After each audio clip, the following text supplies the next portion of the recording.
Is on Mojo 50 Radio. This kid comes home from school. His parents forgot he has early dismissal. So when he comes in the house, he hears these moans of ecstasy coming from the upstairs. He busts open the door. He catches his parents in flagrante delicti. And he screams at his father. He says, "What the hell are you doing with my Hey, everybody, we're here.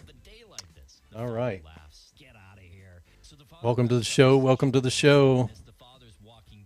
Big show going on tonight. Let's see who's in the chat room already. I think I got your headphones Audrey. No, you don't have my headphones.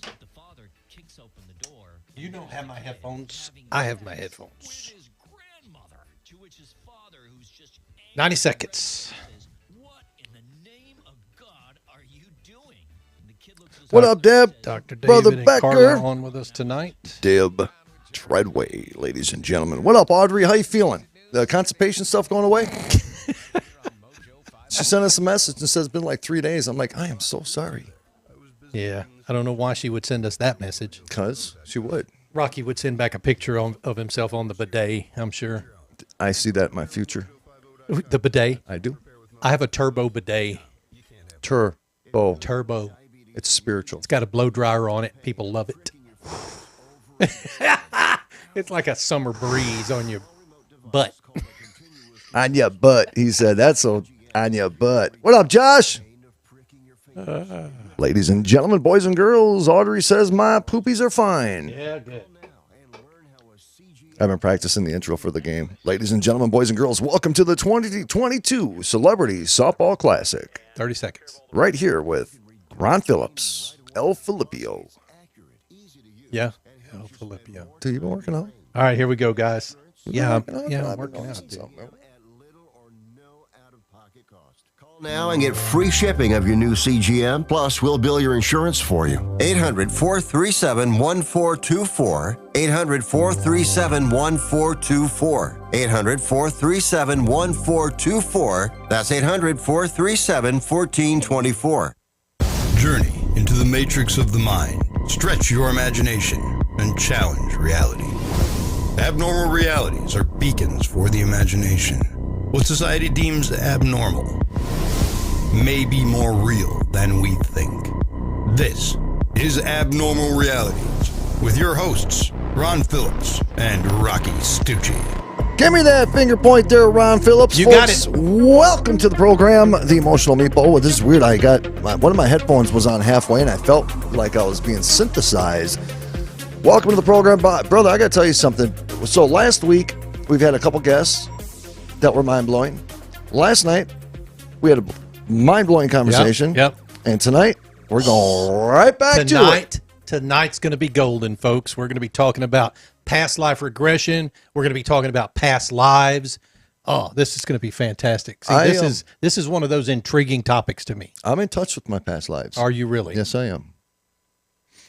I was an Why have we ancient never talked about that? samurai warrior. Were in you? One of my past lives. I bet. I kind of got a little samurai I in bet me. you were. I think that you carry over some capabilities and some gifts from past life to past Well, life. why didn't you? Because I didn't want them. I was done with them. see. You know, I move I on see. to new and greater things. I see. He you know? played right off of that. I was trying to pull the prank on him, and he played right off of that. Tonight, folks, we've got two very special guests with us tonight. We've got sorry, brother. We've got Dr. David Bettenhausen and Carla. I hope I'm saying it right, Carla. You'll have to Bogni-Kidd. I hope that you maybe it's an Italian name. So when you come on the air, please tell us how I screwed that up. What's wrong with you? How do you say it then? You tell me how to say it before Well, I bring it all them on. depends. I would have said Bogni. Bogni? You know that. You know, think about Carla Bogni-Kidd. That's like, that sounds powerful. Okay. All right. Well, we'll bring them on here. Let me introduce them first. After their paths crossed throughout their lives, David and Carla discovered through meditation and regression that reincarnation is real and that they have over 29 past lives together. Dang. Ladies and gentlemen, please welcome Dr. Dave and Carla. Hi, guys. Hello. Hi, Ron and Rocky. All right. Tell us, Carla, did we screw it up? Okay, so the American version is Bogni. The Italian version is Bogni. Ooh, Bogni. Chills. See? Look at, Bogni. yeah, I see chills. I got chills. See? that. You're weird. So if you want to be understood, you say Bogni. Bogni. Well, we appreciate you both for taking the time out to come out and hang out with us tonight. These are subjects that, it's weird. And Ron, we have talked about this a million times. Ron and I do a lot of traveling, and we get so in-depth. I think sometimes traveling is the best opportunity for some of the most in-depth conversations because you're stuck with the person anyway, so you might as well talk about it, That's true. It's weird because you look at our life and we get indoctrinated into a system and we get taught to believe this very singular belief. And a lot of people just kind of trudge through life like that. And through certain experiences, some people, their views or their opinions or how they see things change. It could be a traumatic experience. It could be just a regular life experience. It could just be a change in life. And I've had personal experiences that forced me into some very dark realms to try to understand who I was at that time because I had faced those realms to kind of get up to a better place. I completely forgot the direction I was going to go with that. He does that often. He does that often. But what do you both see now? Because we're going to talk about a whole bunch of different things in regards to past life regressions and different. You guys have been together in multiple past lives. Mm-hmm. Is it certain experiences people have to go through to open up to truly understand? Because I'm always on this quest of trying to understand, trying to figure out, trying to, why are we here? This little tiny planet, but yet we believe we're so superior, energies and consciousness and higher beings and all these different things. Is there an experience that someone needs to have to be able to explore this? Or what did it take for both of you to say, wait a minute, I was taught this, but now I'm here? So that's a great question. For us, it was, we'll say it's trauma, but I'm going to say it's not exactly trauma. I'm a physician and we were working in the office and they started electronic medical records and it was horrible. We literally changed everything. We used to dictate or, all those kind of things for charts. It literally stole part of your soul away because you were attached to the computer all the time. And I became incredibly crabby. Yeah, difficult to work with. Wow, I felt that. I did feel it too. And so, well, let me just say the reason that I say that is because Dave is, as pure as the driven snow, and it's the truth. He's normally like a cross between Fred Flintstone and Yogi Bear. But he was very unapproachable when the government mandated that we had to do these electronic medical records. We're not in our 20s. We were used to pens and charts, and we had some computer skills, but this was really stressful. So I just said to him one day, okay, I'm calling a counselor, or what do you think about meditating in the office as an office? And of course, he didn't want to have a counselor, examine his head. So he agreed to because they have found out the truth. So we decided to meditate. And, in the beginning, the girls said, okay, sure. And they joined us the first couple of days. And then the third day, they said, well, we'll do it at home. You guys go ahead. So we had to come in early to do it before the patients began. And we finished. It was about 35 minutes. We went to our adjoining offices, and he came up behind me and he said, Carla, I know you'll think I'm crazy, but I think I was just talking to your mother during meditation. Now, he never met my mother. She died 18 years before. And my first question was, well, why in the hell is she going to you and not me? Because I'm more open-minded. So we just wanted to meditate some more. But he said she was really funny and she was laughing and she kept showing me a shoe. And I said, okay. I went to the computer. I Googled ballroom dancing shoes and like 60 or 70 pair came up and I said, which one? And he pointed to the exact shoe. My mother was a ballroom dancer. She wore the same type her entire life, short pump, open-toed sandal, and he pointed out the right one. Well, that was a pretty, good guess. But my sister also worked in the office and she went to her wallet. She pulled out a picture. She turned it to Dave and she said, is this who you were speaking with? And he got really emotional and he said, yes, that's who I was speaking with. And so, again, maybe I needed a counselor because at that moment I thought maybe I'm a little crazy. Something different has happened. The girls wanted to keep meditating all the time. I had patients to go see and I ran down the hall. I'm kind of a little stranged out about the whole thing. But we kept meditating every single day. They wanted to know if their mother would come to talk to me again. And then there came a day where I suddenly had this strange vision memory, and I remembered back to a time when I was 3 years old.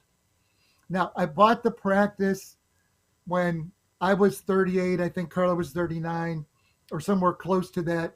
But I had this memory of when I was 3 years old. And when I was 3, we lived in Nebraska. And my father put us in a little blue sedan and we drove across the country, and he went to graduate school on the GI Bill. And we got to Boston. And in Boston, I remembered married student housing. And then I remembered we went to the beach one day. And on the beach, I was running and screaming because I had never seen the ocean. There was Ferris wheels. I saw little people's feet hanging from the Ferris wheel and a roller coaster. And there was a large souvenir shop across the street. And I'm screaming and yelling. And suddenly this little girl jumps up and yells at me. She says, "Be quiet, you're bothering my family." She pushes me down. She sits on my chest. She gives me a kiss on the forehead. She jumps back up and she puts both of her hands on her hips. And she's standing there in this little blue two-piece ruffled bathing suit. And I hear in the background this woman yell, "Carla, little girls don't act that way." And Carla goes, That was me. I remembered that. I didn't need to meditate to remember it. Like I said, I was the youngest of 6 girls, the good Catholic family. My parents were always splitting up. You know, Daddy had his girlfriend, and eventually they did get divorced. But that particular day, they were back together, and Daddy rented 2 cabs. We went to Revere Beach. As Dave was talking about it, I knew which beach it was because it wasn't just sand and water. Was the amusement park with it. And that day, when I got there, for whatever reason, I did not have my own bathing suit. So we traipsed across the street, all of us, and I got my first brand new 2-piece bathing suit, blue ruffles. And I remembered it forever because I never had new things. I always inherited from my older sisters. So that was another one of those aha moments. How could you possibly know that? And why had we met when we were 3 and 4 years old and didn't meet again for 36 years? Right. Hey, and just for the record, Carla, I just want you to know that Ron has the identical bathing suit. I do. I wear it often. All the time. At that time, she was a lot younger, and Hey. she did have a little belly. Hey. Cousin. Ding. So this was a very strange experience for us to realize that we had run into each other at some other time in life, never kept in touch. I went back to Nebraska. Dad was a teacher. Then we moved to Iowa. He was still a teacher. We found out that, they moved to Detroit. And then somehow we met in Ohio when I bought the practice. Wow. So that was another moment for us. And we kept meditating because it was like, what is all this? And then we started seeing pictures and things. And we were just started to write everything down that we saw. We started to journal. So can I ask before we get too far, how do you theorize the gap? So you both knew each other when you were 3 years old, and then, you went on into the world and lived a nice chunk of life, and then it's just kind of circle back. How do you theorize it? Do you believe you all both had to go on a specific journey, and then it was meant for you guys to reconnect, or did you separate on accident and your energies brought you back type of? I like the way you just said the last one. We've tried to pinpoint this. Some part of it is you're always meant to meet. Mm-hmm.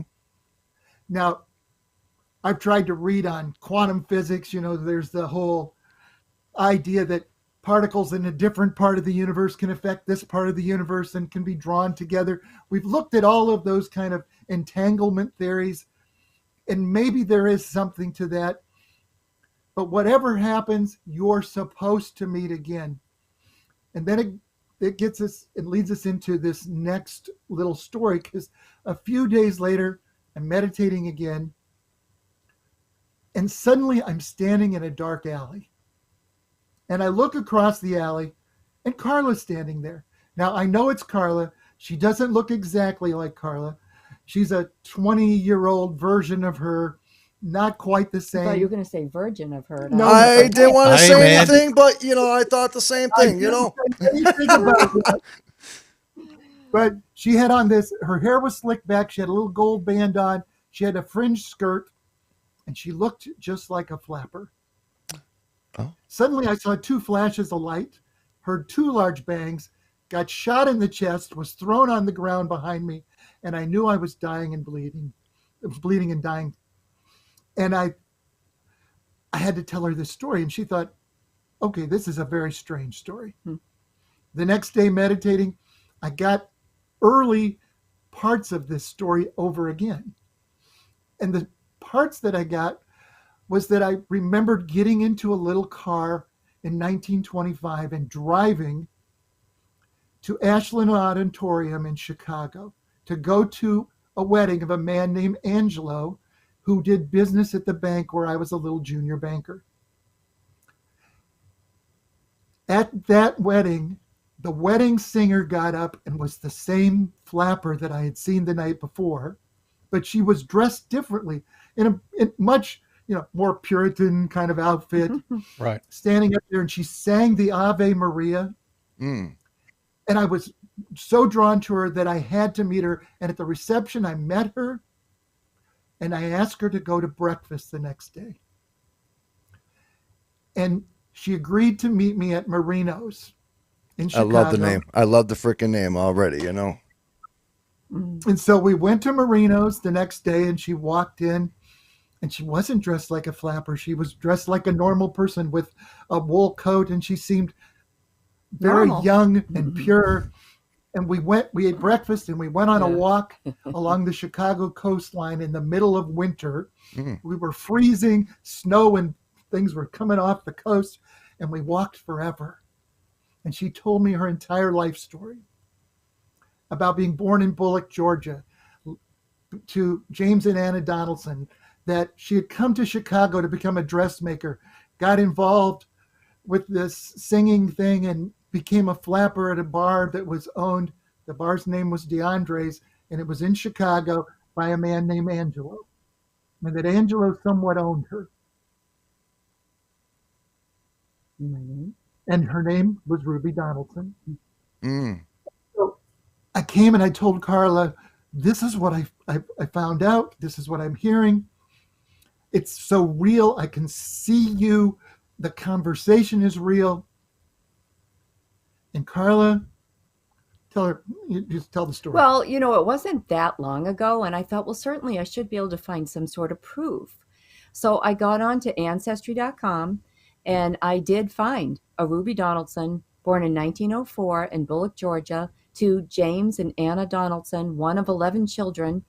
And then I found newspaper articles from Chicago, the wedding of Angelo Jenna to Lucille Spinola, January the 10th, 1925.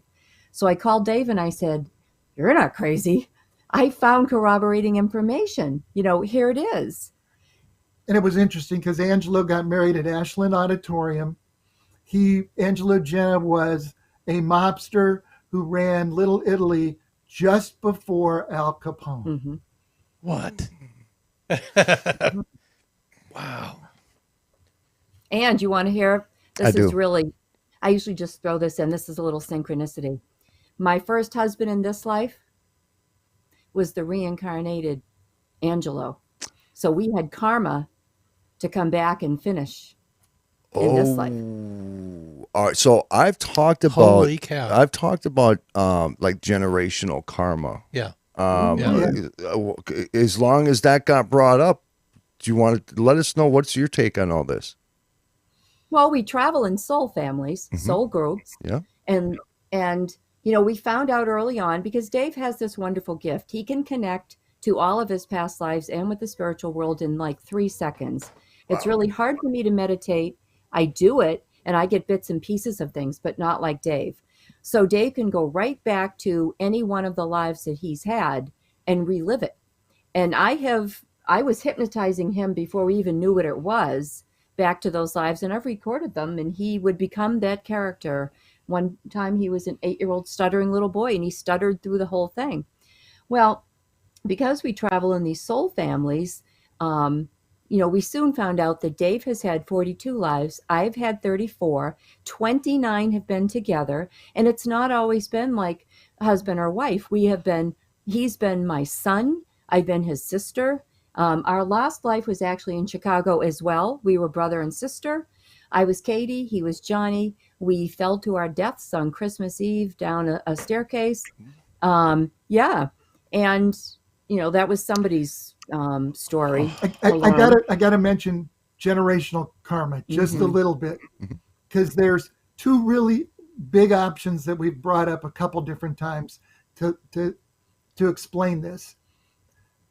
One example is alcoholism. You could have a father who's alcoholic, you become alcoholic. It could be 2 or 3 generations later, that father returns into the same family line because alcoholism is running through the family. All of that is because not only will you experience on both sides having the alcoholic father or being the alcoholic, someone has to break the cycle for this to stop. That same thing could be talked about when you start talking about abuse of children. Some, abused children frequently become abusers. Someone has to break the cycle. So they reincarnated back into the same family. Yeah. So that you can somehow break the cycle. So do you believe that you could continue until the cycle breaks? You continue to be reincarnated into the same family? You can be. Into your same soul family, which is not always your immediate family. Our soul family is very large. And I will say that, we've done a lot of podcasts, and we have found many of the hosts have been part of our soul group at some time that we have traveled with. I'm sure, because I'm feeling it. I know, I'm feeling it. I know. You mentioned something earlier. I don't think we were live yet. Life of a Samurai. Yeah. I have to tell you, we do have a life in Japan, where Mandarin China, where I was at least a military Chinese guard. So I wouldn't be a bit surprised if you are not there. If you're not both there, because you're obviously the same family. Yes, I know you did. I'm with you. Yeah. All right, so we got about 2.5 minutes before we run to this break. But I want to, in those 2.5 minutes, ask you to kind of explain the process of meditation that you take. And is it difficult to learn how to do it or to get into the meditative state where all of these things come to you quickly? No, we used to teach meditation at the local university. You read all these things and all these different types of meditation that you can do. All you need is yourself. We choose to use calming music, like spa music. And it takes a while to shut your brain off, unless you're, Superman here that can do it. But it always takes me a while to shut it down. And like anything else, you should fit it into your day, like working out or taking a shower. You need to be religiously active with it. Do it regularly and spend at least 20 or 30 minutes doing it. And after a while, you may get pictures, you may get colors. The colors are your angels. You may see faces or objects, and you should, journal all of those things, because many times it's past lives popping up. Yeah. Start with some guided meditation. There are so many YouTube videos, different things, because it will help guide you to relaxation, breathing, and getting those things there. There are so many health benefits that everyone should meditate. Lowers blood pressure, lowers blood sugar, decreases cortisol. And I'll use me as an example. The first year that I meditated, I lost 104 pounds. I'm in. I'm starting tomorrow. I'm doing it. Okay. It also increases, can do it. It increases serotonin and dopamine, which are the same drugs we give people to fight depression. So So what time of day time. do you guys meditate? I heard you say before that it was in the morning before patients. Is it still in the morning? Usually first thing in the morning for me, because I get a lot of activity between wake and sleep. Yeah. So I just lay there and do that. And after you've already rested, you have less of a tendency to fall asleep. If you do it later in the day, you're going to zonk out. And it's before you have coffee and all of those things. Right. That's Yeah. best for me. Yeah. So early is better. The other thing that I'll just throw in the last little minute here before the break is that I went out because all of this stuff fascinated me. And what I found out is during meditation, as Carla said, during the time between wake and sleep, and during past life regression hypnosis, all three of those, you have increase in alpha and theta waves in the brain, and alpha and theta waves are always associated with an increase in memory. Okay. Yeah. I mean, Tomorrow? tomorrow Morning? Yeah. Tomorrow 5 a.m.? morning we're starting. All right, sounds All right, good. guys, hang with us for 5 just a a.m. second. We'll be right back with Dr. David and Carla. We're going to be continuing our discussion about past life regression and Check it out. reincarnation. Look, Soul family, dude, right there. Look, what I want to talk about is atonement. What it says here is the time between lives. You know what I'm saying? That's interesting. Yes. Yes, I want to talk about atonement. I want to talk about the reincarnation aspect. We talked about karma. Reincarnation was God's plan from the beginning. Got to hear about that, guys. We'll be right back here in just a few minutes. Abnormalrealities.com. That's where you can find us. OdysseyRadio.com. We'll see you guys in 2.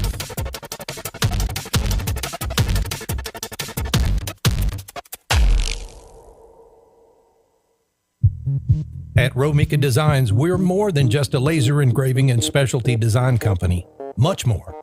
I'm Ron Phillips, co-owner of Romika Designs, and if you can dream it, we can probably make it. We can custom laser cut and engrave on nearly all material. Great for one-of-a-kind gifts, home decor, business and specialty items, or personalized and logoed designs created just for you or your company. Allow us to become your go-to gift and specialty project partner. Romika Designs can help make your ideas a reality. We're ready to help you design and create that special gift for any occasion or engrave your personal or business logo on just about any product. View our designs at romikadesigns.com or simply email us with your ideas. We specialize in custom design and we'd be honored to have the opportunity to discuss it with you. Call us at 817-400-4040, email info@romikadesigns.com, or visit us on the web at romikadesigns.com. Abnormal realities. I watched a documentary the other day. People that were abducted. That's what it was about. Abductees. There was a kid, he claimed that he could speak alien. Let me see if I can pick it up.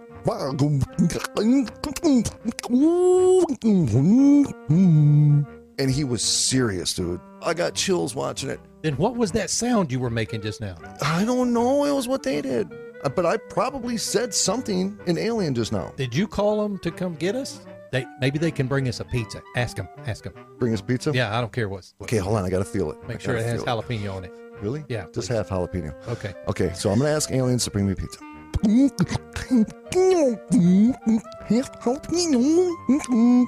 Do they deliver it in 30 minutes or less? It's on the way. All Or right. it's free. Abnormal realities. With Ron and Rocky. 8 p.m. Eastern. Mojo 50.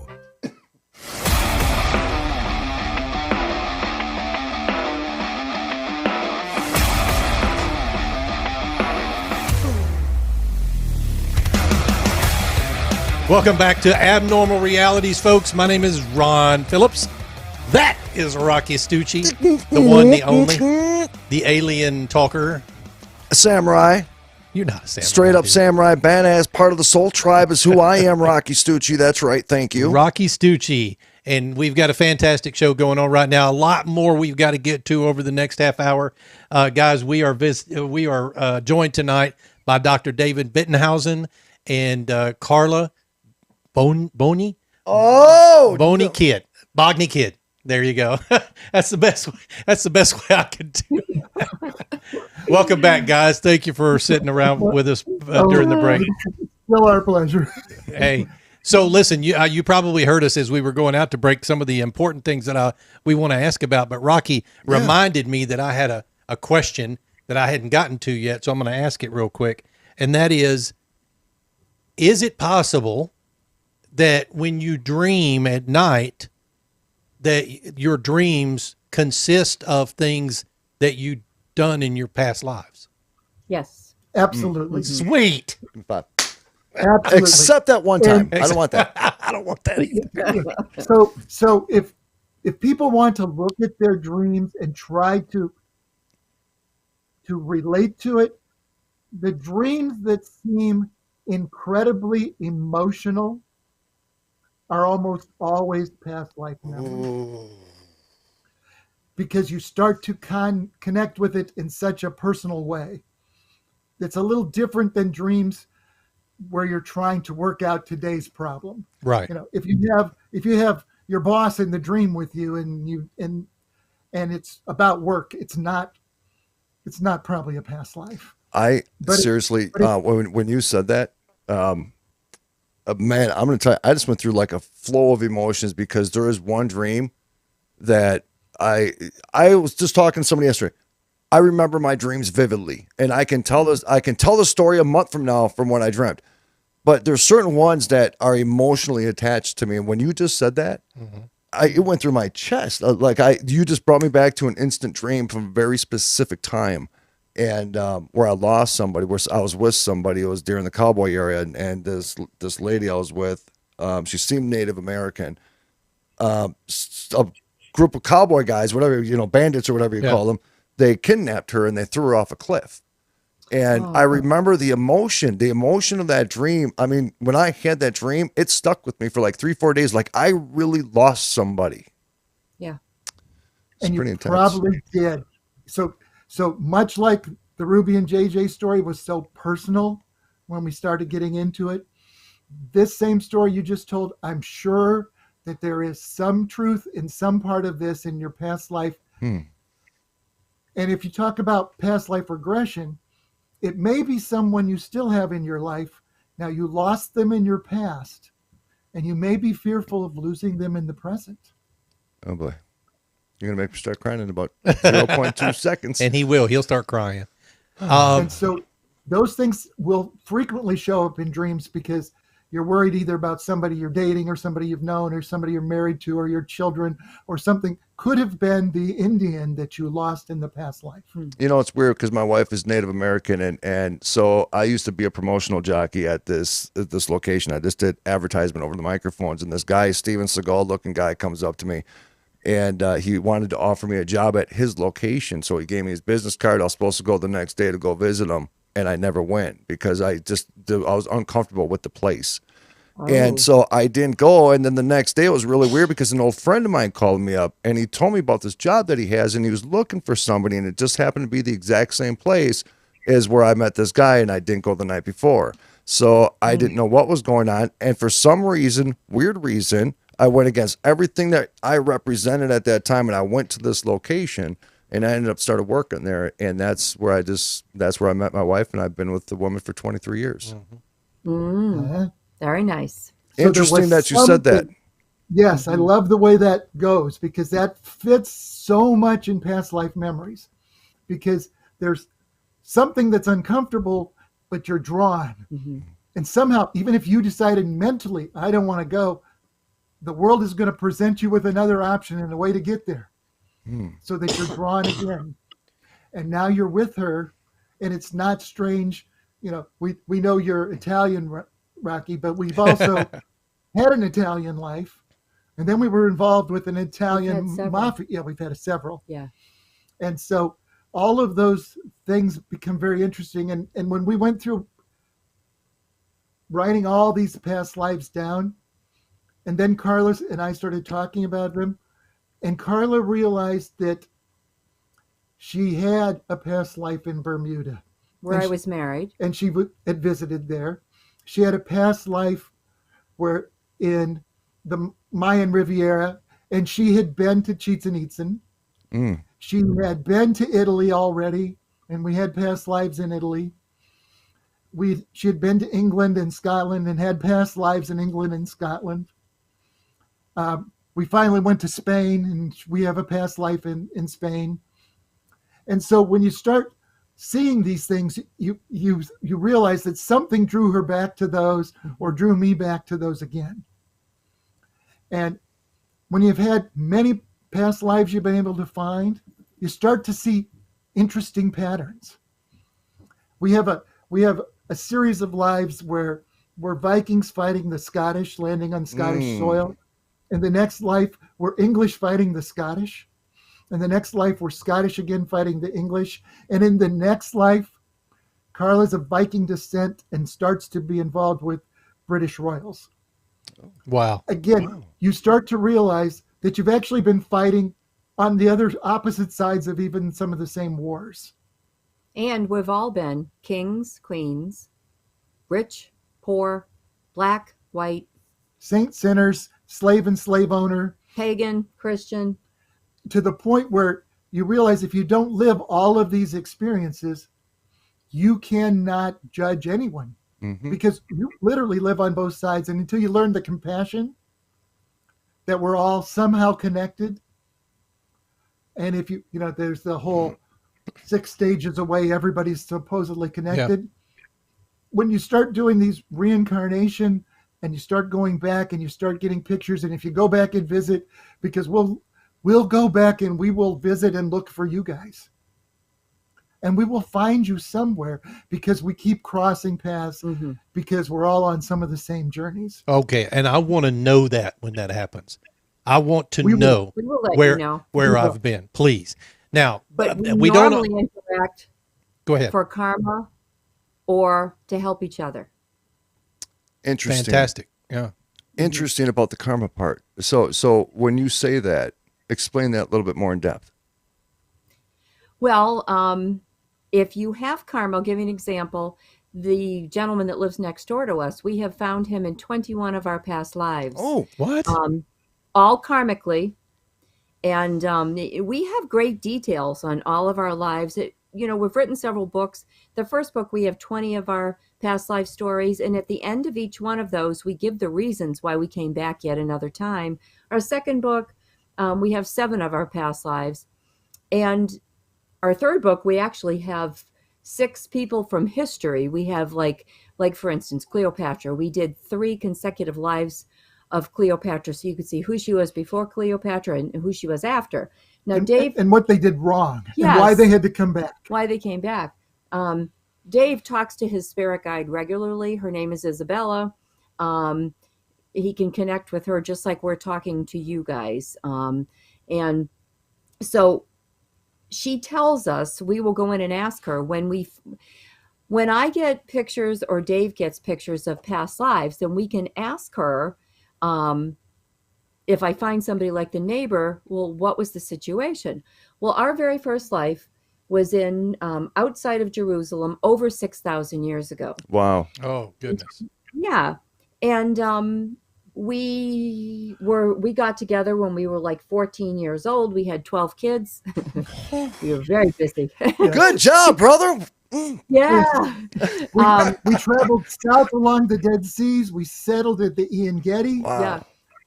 Yeah. It was remarkable. And I have to tell you, we came upon a spring during that memory. With a waterfall. And then we went to look for it. And the spring's name is still David's Spring. David's Stream. Mm-hmm. Wow. And his name was David in the first life. My name was Ariella. And Ariella, translated in Hebrew, is the same as Carla. Synchronicities. Okay, there is so much to talk about, so many things that we're never going to have time to get through. So please forgive me, because we'll have you guys back many times over, I'm sure. But I want to ask this question. And very rarely do we get to all of the talking points that were given, right, but there are a few of them that just intrigue me, and this is one of them. Reincarnation was God's plan from the beginning. Yes. Okay, so this is bringing in many religious discussions. Please. But I'm gonna run through this as quickly as I can for your listeners. First of all, I know this may sound a little interesting. The first sort of fact that we found that it's interesting. About 6,000 to 10,000 years ago, human communication became advanced enough, different than the animals, because we know animals do talk and communicate with each other and do signs, and the dolphins, etc. But the only thing that's different between human communication and animal is humans have the word to promise or sacrifice today for what will happen tomorrow. And at that moment, the word covenant starts to show up in the Hebrew language. Right. And so Judaism has always have tenets of reincarnation as part of their belief. Then we start talking about the same world organizations or religions, things at the time. It's the same time Hinduism starts to show up, then Buddhism splits off. Both have reincarnation as a normal tenet. If you talk about the American Indians and other indigenous people throughout the entire world, ancestor worship and reincarnation has been a normal tenet. It's something that is bred into the systems that's been talking.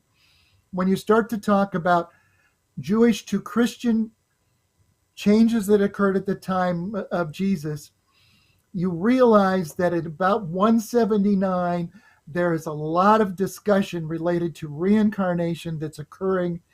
Celsius, who's one of the early founding fathers, starts to argue that reincarnation can't be true if we believe that Jesus died. Origen, who was the very earliest church father, comes out and makes an official statement that transmigration of the soul, that the soul exists before your first birth and exists after your birth, is a tenet that is a reality that we should all know, and that our consciousness continues. He also argues a point that our Athanasius does later, that Jesus may be a son of God, but we don't know that he's God's only begotten son. That's about 200 AD. It's about 325 when the Council of Nicaea happens. They attack Athanasius and throw him out of the church. And about 400 AD, they go back, even though Origen wrote almost all the early church doctrine, they excommunicate him 200 years after his death. So I don't think that religion can say that reincarnation does not exist. It was part of the early tenets that always existed. The Old Testament. And the Old Testament, if you look at it, what is the story in the Old Testament? The Jews or Hebrew people make a covenant with God and they fail, and God gives them another chance and makes another covenant. So first with Adam, then with Noah, then with Moses, then with Abraham, then with King David, because it's not if you make a mistake will I throw you away, but if you make a mistake, I will give you another chance. Because you were created as a perfect being with perfect potential. Does it take one life, 1 minute? What do children do when they die at 2 weeks after they're born? They can't be judged. And so they can't be judged because, and they don't need to be judged, because God is like a loving parent, fully justice and fully mercy. So that means, do you know any parents who say their children have misbehaved once and they sent them out on their own and said, that's it? No. Or would God give you another chance? And is 1 life, 1 minute, 10 minutes, 10 lives enough? Or do you have to live on all sides of every issue until you learn compassion and you start to make decisions that are not based on conceit, selfishness, jealousy, and unforgiveness, and you start making all your decisions based on love and compassion? God, that is profound. The whole time he's talking, I'm sitting here thinking. I was dialed in. Well, were you? I was too. I was dialed in. So talk a little bit about atonement. I'm interested in what happens to us between these lives. So we leave this life, the one we're in now. Is there another life? Is there another life for us? There is. What happens is probably someone from your past or someone from your family or your soul family actually comes to help pass you over. You have 3 days where you're a little disoriented because, of course, you've lost your perception. You no longer see, hear, smell, touch, feel, those kind of things. And so you have to literally start to have experiences that are all telepathic, because that's the only way that they can communicate. We don't have mouths and everything like you would think. In fact, that's an interesting point. People who have experiences where they feel like they've been abducted are having experiences that are much like what happens when you pass over, much like those people who have near-death experiences. It is not a physical experience. It's frequently an out-of-body experience. There's not really proof that somebody gets abducted. They feel they've been abducted. They feel they're gone. All of those experiences are much the same experience. Those people who have experience with ghosts, it's no different than they're able to speak to someone, a spiritual someone who is in the period of atonement or the period just after atonement where they're getting ready to come back for another life.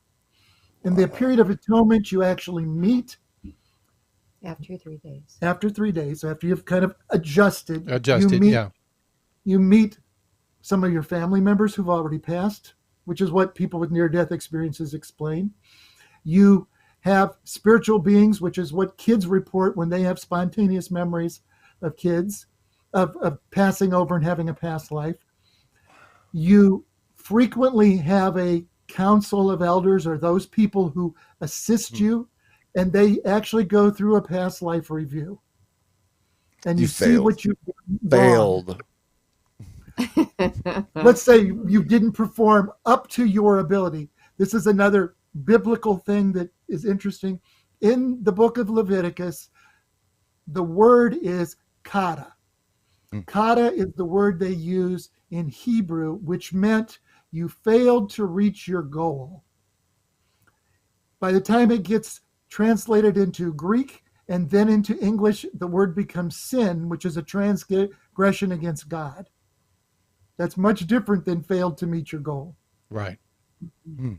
So during the past life review, they take you through, they show you your life.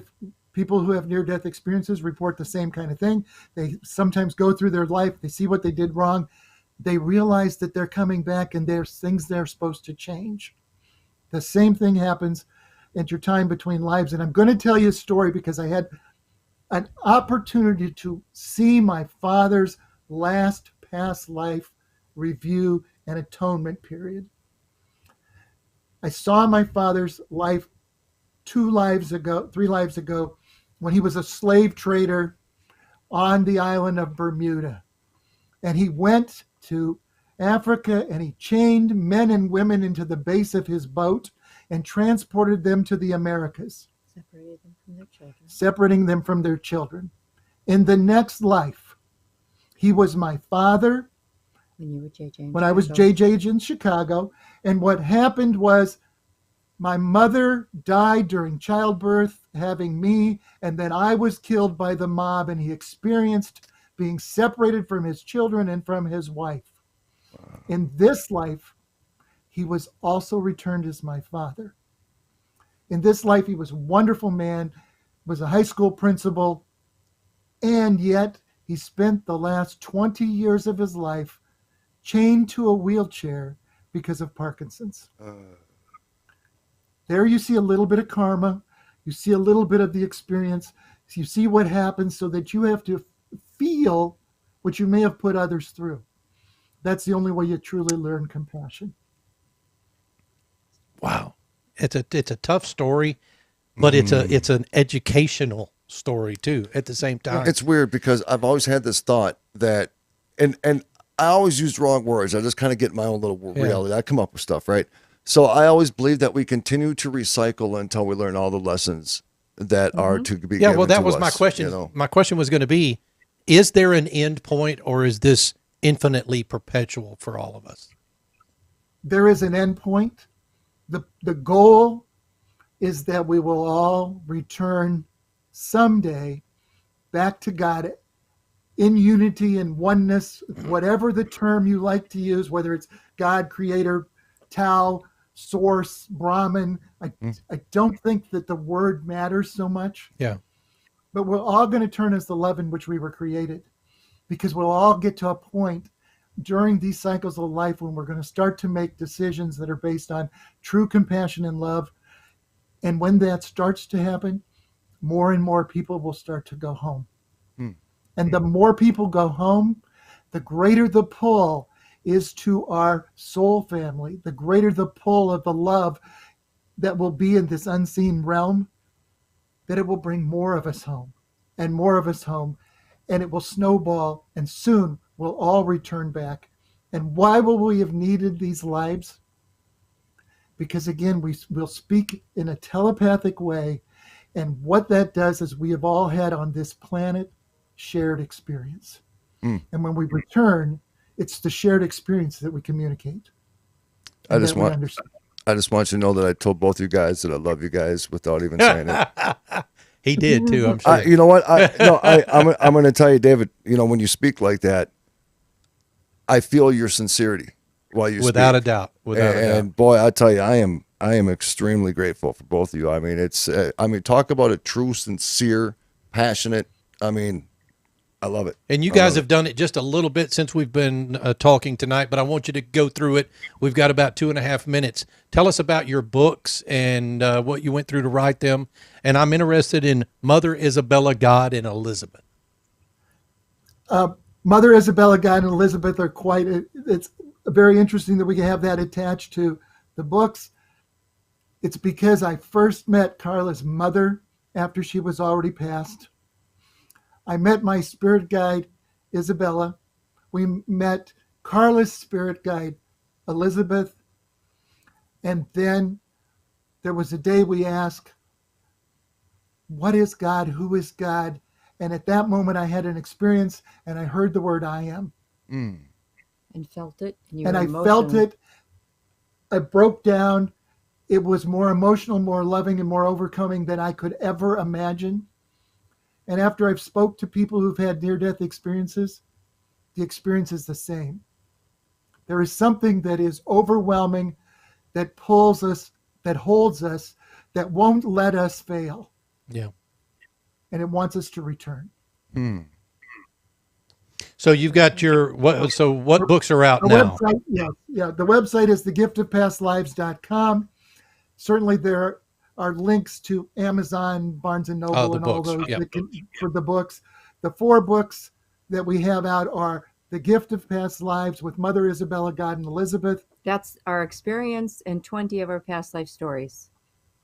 The second book is Hell No Reincarnation, and it has a significant amount of the religious look that we did trying to reconcile being raised Catholic with reincarnation.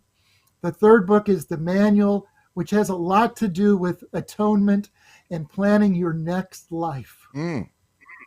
There's a color chart in there that shows you how your astrological sign is directly related to the angel that is given to you. There's also another chart in there, the 7 planes of the spiritual world. Guys, I'm sorry, and I honestly do not want to do this right now, but I'm going to have to cut you off. We're out of time. The music's about to start. But can we please get you back on the show soon? Absolutely, please. Please. Absolutely. Certainly. Well, we love what you guys brought to us. We love everything you're talking about. And stick around. We'll be right back with you after the show here in a second. Okay. Fantastic show. This has to be my favorite so far. Okay, I'm going to say that the last week has been like a complete spiritual journey. Without a doubt. Without a doubt.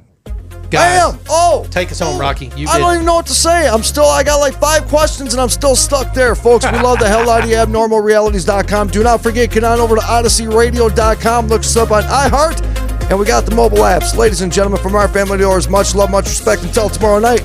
Peace. We'll see ya.